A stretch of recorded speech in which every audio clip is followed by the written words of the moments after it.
Hi, I'm Cody, trying to be safe, recording from home, and welcome to Talk with the Badge. With the COVID 19 pandemic canceling school for the year and kids spending a lot more time on social media, it's more important now than ever to make sure they're safe. We've enlisted the help of Detective Hirota from the Sacramento County Sheriff's Office to give us some tips. Hi there, I'm Detective Hirota with the Sacramento County Sheriff's Office, and I'm on the Sacramento Valley High Tech Crimes Task Force. I specifically do internet crimes against children investigations and recently spoke about internet safety, and I wanted to revisit that because I know a lot of us are homeschooling our children in addition to trying to balance working at home. Kids who normally would not be on the internet as much are because of the social distancing and, of course, because they're homeschooling. Kids who are between 5, 10, and 12 years old are on the internet more than they normally would. Remind your children that not all screen time is equal. There's screen time that's educational. I consider that nutritious snacks. And then there's the screen time where you're socializing and talking to your friends and playing games, which is eating too much cake and candy. So let them know there's going to be limits to that. Before you give your kids these devices, make sure that you lock them down. Go through the parental controls and make sure that they're not able to download apps whenever they want. That has to be approved by you. Go through the internet browser and make sure that it's blocked so they're not going to websites that have adult content. Also, make sure that your kids know that if they have their devices, they are to stay in one place. I know you've all seen those Zoom funny videos where parents are doing meetings and there's funny things going on in the background. Same thing applies to kids. You don't want them walking around the house while you're trying to get dressed. Also, you don't want your kids in their bedroom alone with the door shut, especially the younger they are. It's best for them to be in an open, common area of the house where you're able to hear them and see what they're doing. And this also applies to all kids. Do not allow your children to be in their rooms at night when you're sleeping with their devices. Because remember, I always tell this to parents, having those devices in their bedroom at night is literally giving the entire world access to your child. So when your kids start getting on these different apps to chat with their friends, just remind them that they are not to talk to anybody that they don't know, that they are not to be friends with people that they don't know face to face.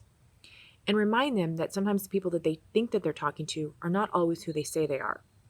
The other thing to remember is if they get a friend request from somebody who they do not know but has a bunch of mutual friends, it's probably best to reach out to your friends to figure out who that person truly is and not friend them, because sometimes they are, again, not who they say they are.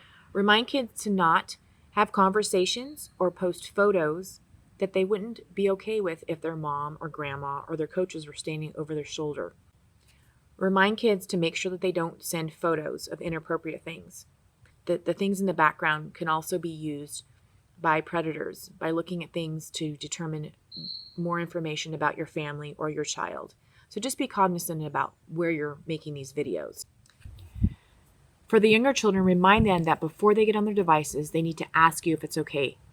Before giving your child the device, make sure that you go through it and lock it down. Make it so that they're not able to download any app that they want to. Also, go through the internet browser and prevent them from going to websites that have adult content. You can also make it so that they can't upload or download from the device. Once they post something, you can't get it back. So be cognizant about what you're posting. Give them the acronym THINK. Is it truthful? Is it helpful? Is it inspiring? Is it necessary? And is it kind? When you have a chance, go through your child's device. Look and see what types of chats they're having. Look in the photos section, see what kind of photos they're making. Also, look to see what kind of text messages they're doing and what type of things that they've been looking for on the internet. If you notice that your child has deleted any of those internet history, ask them why they did that and what were they looking at. Also, I know a lot of kids now during this time are playing on their Xboxes or PlayStations or some sort of gaming device, and they're having chatting conversations with people. Just keep in mind, it's probably best that the younger that they are, the kids are not chatting with people they don't know. Kids should never chat with people they don't know. So I wanted to give some resources to you. The task force I belong to has a website page, Sac Valley High Tech, and that's SACVALLEY. hitech.com, that has a bunch of resources related to identity theft and internet crimes against children. So you can go on there and there's links to all kinds of different resources. We also work with the National Center for Missing and Exploited Children.